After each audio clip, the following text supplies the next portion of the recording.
School life মানে আজকে half কালকে মাপ পরশু বাপরে বাপ। স্কুল লাইফ মানে বিরক্তিকর সাদা শার্ট আর সেলাই করা কালো প্যান্ট।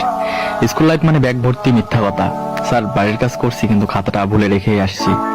স্যার বিশ্বাস করেন গতকাল আমার পেটে ব্যথা ছিল তাই স্কুল আসতে পারিনি। সত্যি স্যার এটা আমার অভিভাবকের সাইন। স্কুল লাইফ মানে একদল হারামি বন্ধু, তখন প্রেম মানে বুঝতাম A+S। আর এই কাহিনী আমার হারামি বন্ধুরা শুনলে আমার অবস্থা শেষ। আর রবীন্দ্রনাথ যদি আমাদের তৈরি জাতীয় সঙ্গীত শুনতেন তাহলে নিজেকে নোবেল পাওয়ার অযোগ্য মনে করতেন। শপথ মানে নিজে অন্যায় করব, অন্যের অন্যায়কে প্রশ্রয় দেব। স্যারদের নিকনেম গুলো শুনলে হয়তো তারা তখনই চাকরি ছেড়ে চলে যেতেন। আমার এক একটা বন্ধু ছিল ক্লাস ফাঁকি দেওয়ার উপর PhD করা। নিজেকে অনেক বড় সন্ত্রাস মনে করতাম যখন আমি স্কুলে না আসা সত্ত্বেও আমার হাজিরা অন্য কেউ দিয়ে দিত। স্যারও আমাকে মারছে। স্যার কিছু না বলার পরে তাকে মারার পরে পানিশমেন্ট হিসেবে কান ধরে দাঁড়িয়ে থাকা। স্কুল লাইফ মানে নিজের ইচ্ছের বাইরে ঘন্টার পর ঘন্টা ক্লাসরুমে বসে থাকা। তখন প্রতিটা শুক্রবারকে ঈদ মনে হতো। আর